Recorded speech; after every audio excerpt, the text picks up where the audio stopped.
que teve o Sato, que teve o Marangoni, de fazer o movimento certo numa cidade que ainda não tem 2 turnos. Então o Prudente está no limite de ter 2 turnos. Na próxima, já não vai ter essa moleza, vai ter 2 turnos, mas ainda não tem. Então, se a gente não se junta no primeiro turno, a gente pode de repente dar a eleição para um concorrente. Então, eles fizeram o movimento na hora certa, é um movimento mais inesperado da cidade.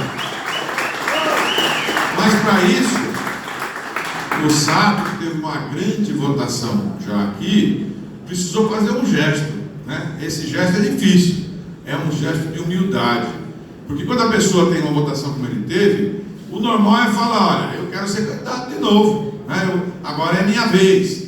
Ele entendeu que esse momento, pela situação da cidade, valia a pena, pelo que você representa, pela história do seu pai, que é sempre uma pessoa marcante, mas a gente não tem que ter vergonha do pai da gente, quando o pai da gente for uma pessoa importante, não só para a cidade, mas para você. Ele marcou a sua vida, né? Ele foi a pessoa que de alguma forma te ajudou, te orientou para que você tivesse a sua trajetória. Então, todo mundo que tem orgulho dos seus pais, até aqueles que não têm, muitas vezes defendem os pais. Então, imagine aqueles que têm orgulho. Então, você tem que ter orgulho mesmo. E eu disse hoje cedo, e vou repetir agora, que a gente lembrava de Prudente, e você que é da região sabe disso, a pessoa falava: presidente Prudente, falava Agripino, força, né? Força, prefeito forte, que tinha pulso, que representava a cidade e que conseguia, né, fazer com que Prudente ganhasse dimensão. Porque às vezes você pode ter um time pequeno, um time médio, mas se ele tiver um grande técnico, ele pode surpreender. E naquela época Prudente surpreendia, rivalizava ali, naquele momento. Ela falava assim: mas qual que é mais importante? É Ribeirão Preto? É Rio Preto? Ou é Prudente? Falava: aí, ó, pau a pau ali, porque tinha o Agripino, né? Tinha o Agripino. Então, com o passar do tempo, a cidade perdeu o seu líder e devagarzinho foi se acomodando. Tem muitas coisas que deram certo, muitas empresas vieram, algumas coisas acertaram, mas você ainda percebe na população que a cidade, embora lidere todas as cidades aqui da região, mas ela ainda tem passos para dar para frente, porque a posição geográfica de Prudente é uma posição privilegiada. Ninguém tem a posição que vocês têm no estado de São Paulo. É uma posição muito privilegiada. Então, o que é que falta? Bem, falta alguém que consiga olhar para cima, porque a gente vai ficando do tamanho que as coisas vão deixando. Se você for deixar, a pessoa vai abaixando, vai vivendo com menos, cada vez com menos, cada vez com menos. Veja, Prudente é para disputar com essas grandes cidades. Por que ainda não tem um hospital federal aqui em Prudente? Porque está faltando força política. Se tiver força política, uma cidade que representa 50 cidades tem força para trazer isso. E o Paulo tem esse compromisso: trazer o hospital federal para cá. Mas já tem outros hospitais? Tem, mas isso vai ajudar os outros também.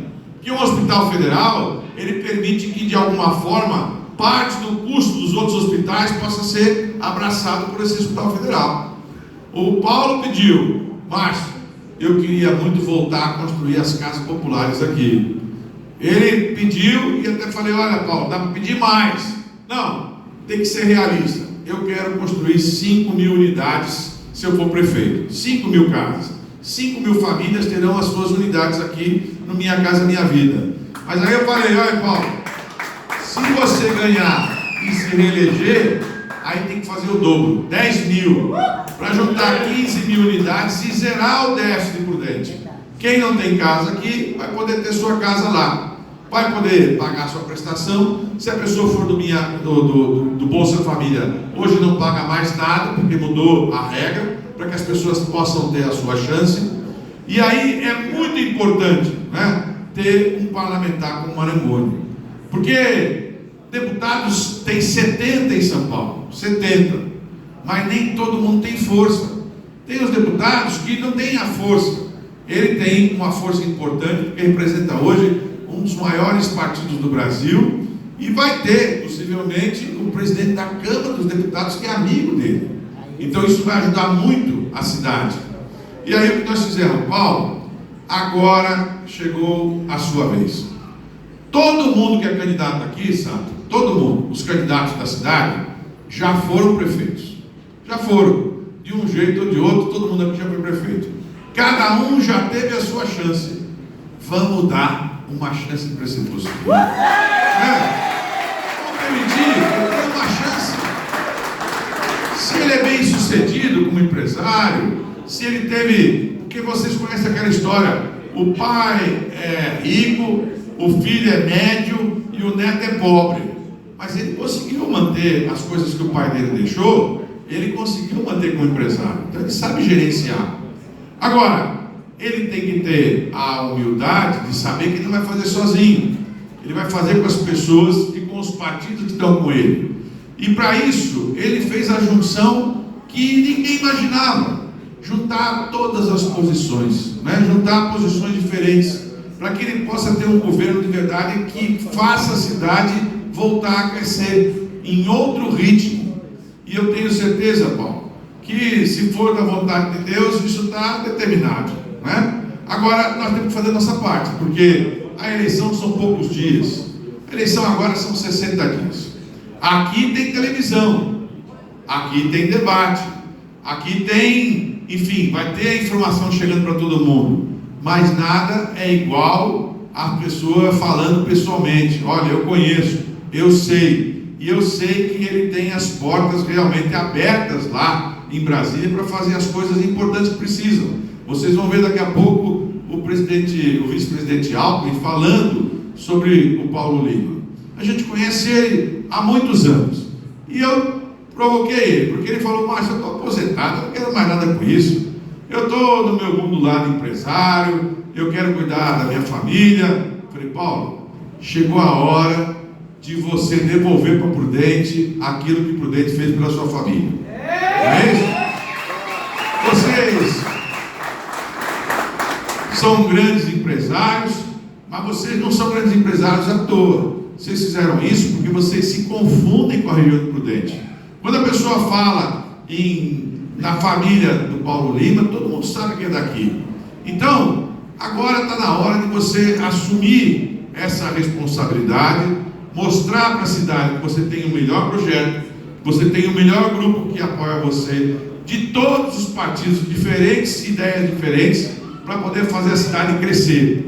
Quais são os teus compromissos? Os compromissos que a gente tem em todas as cidades que a gente governa. Número 1, não pode ter nenhuma criança fora de creche, né? Creche é a obrigação da prefeitura. No primeiro dia de mandato tem que se esforçar para que no final de um ano não tenha uma criança em nenhuma fila, porque senão a mãe não tem a oportunidade de trabalhar, e se a mãe não tem a oportunidade de trabalhar, ela não tem autonomia. Então tem que ter.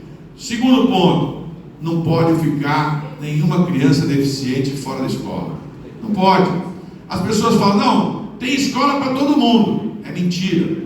Vai ver se não tem criança com paralisia cerebral, criança que tenha algum tipo de deficiência, que às vezes não tem a oportunidade. Porque como é que uma mãe faz? Como é que ela deixa uma criança que tem deficiência? Então você tem um compromisso. No final de 1 ano, 2 anos, 100% das vagas. Ah, mas vai custar muito caro. Problema de todo mundo, vai ter que ser pago. Essa é a obrigação da prefeitura. Criança com deficiência tem que ter a ajuda do Estado. A mãe não consegue segurar sozinha. Não tem milagre que dê certo.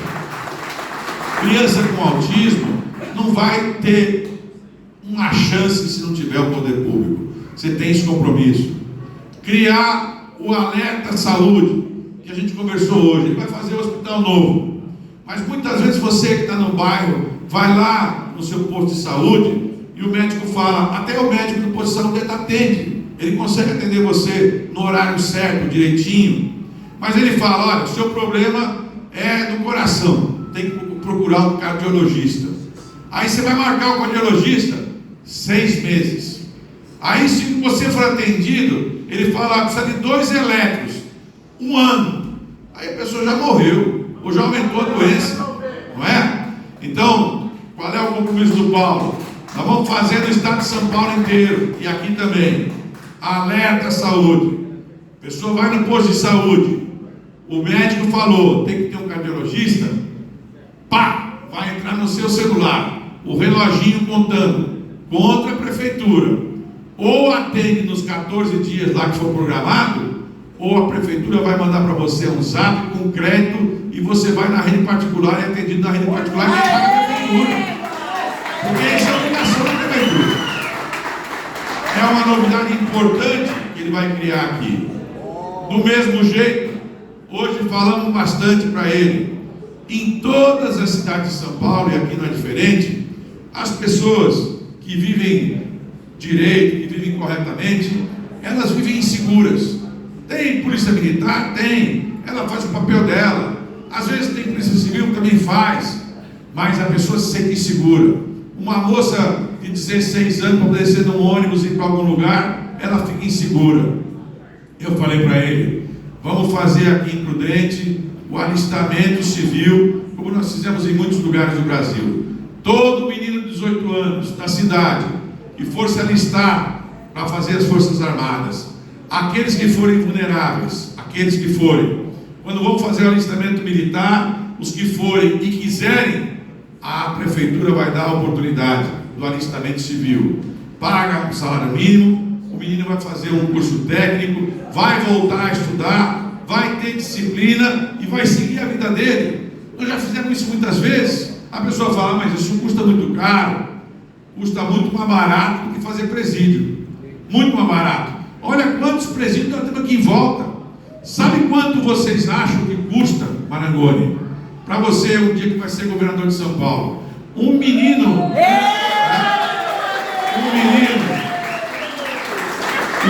da Fundação Casa hoje, um moço da Fundação Casa hoje, custa 14 mil reais por mês para o Estado. 14 mil reais. Meu Deus do céu, não valia muito mais a pena pagar R$1.000, R$2.000 e não deixar ele chegar até esse ponto. Se a gente der 1.000, 2.000, ele não chega nesse ponto. A gente vai disputar esse menino com o lado ruim da vida, que está por aí, está esparramado, com as drogas, com as coisas erradas, mas o menino não vê perspectiva. Ele está lá, fazendo ensino médio. Quando ele faz o ensino médio, ele fala, eu não tenho condição de passar no vestibular da faculdade pública, e meu pai não vai ter condição de pagar uma faculdade particular. Então o que eu vou fazer? Ele já vai desanimado. Com o alistamento civil, não. Ele tem a primeira oportunidade, faz um curso técnico, é remunerado, vai andar pela cidade uniformizado, e você vai ver no índice de violência o que vai acontecer aqui na cidade. Despenca, em um ano despenca completamente. E aí são tantas e tantas coisas que a gente pode fazer. Sato falou hoje, eu passei agora há pouco, fui olhar, e por isso nós demoramos para olhar lá a rodoviária, por conta você me falou, a rodoviária está numa posição que já não cabe mais, né? Não cabe mais. Tem que fazer uma outra em outro lugar, tirar dali, colocar um ponto melhor ali, fazer uma coisa mais útil nesses lugares. Mas para tudo isso, tem que ter união, tem que ter força e tem que ter conhecimento. E você reuniu isso. Sabe que Deus faz para a gente as coisas acontecerem no tempo certo. Talvez, se você fosse prefeito antes, você não tivesse a maturidade que tem hoje, né? E podia, eventualmente, ter frustrado as pessoas. Porque você poderia falar, puxa, mas o filho do Agripino, que foi tão importante, de repente ele não foi bem. Mas você não era maduro como é hoje. Hoje, você já é um senhor, né? Já sabe das coisas, tem a experiência, está pronto para ser o prefeito da cidade. E mais do que isso, saibam que isso é uma pura realidade. Todos nós podemos arrancar uma flor, destruir uma planta, pisar num plantio inteiro, mas ninguém consegue evitar a chegada da primavera. Não consegue.